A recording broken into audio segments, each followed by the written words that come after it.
business owner that claimed the employee retention credit and now you're starting to get a little nervous because you're starting to see all the news articles about all the fraud out there and the criminal investigations and all these people having to pay back fraudulent claims? If so, you need to watch this entire video because I'm about to talk about an IRS voluntary disclosure program that could save you lots of money. But let's talk about what happened to most people. A lot of people went to their CPA, their trusted advisor, and they told them they did not qualify for the program. But then the business owner was on TikTok late at night, or maybe Instagram, or they got a call from a trusted tax advisor or a letter in the mail, and they told them they did qualify for $26,000 per employee, and you're like, that sounds great, let's do it. And they filed a claim and you got your money. But now you're starting to get a little scared. Well, the IRS has came out with a voluntary disclosure program. We're about to review it, the pros and cons, and all the requirements. So first, there is a deadline to participate in this voluntary disclosure program, and that would be March 22nd of 2024.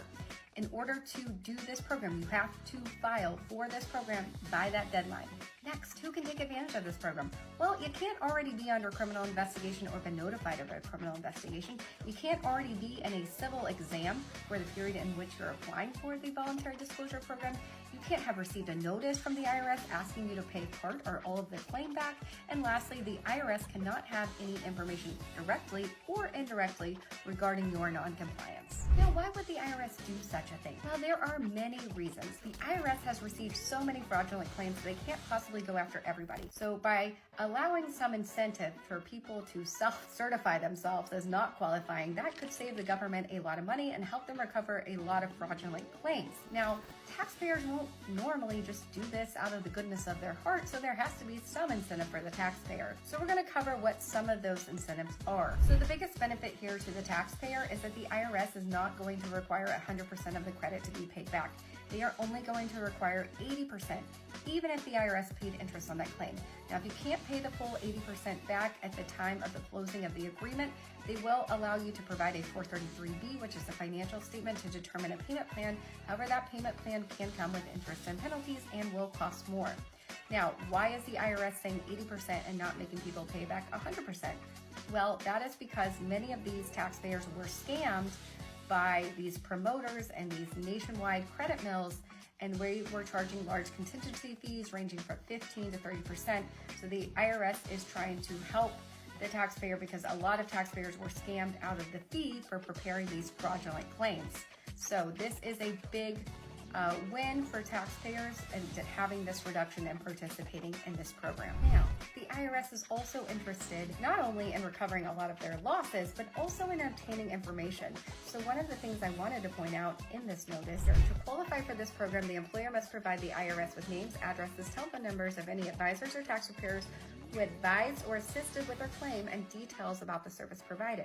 Now, the IRS wants this information because they are looking for the big fish, the promoters, the people that scam the American taxpayers and the government out of billions of dollars, right? And that's why they want this information. They want to figure out who filed all these fraudulent claims so they can hold them accountable civilly and probably criminally, probably more likely criminally.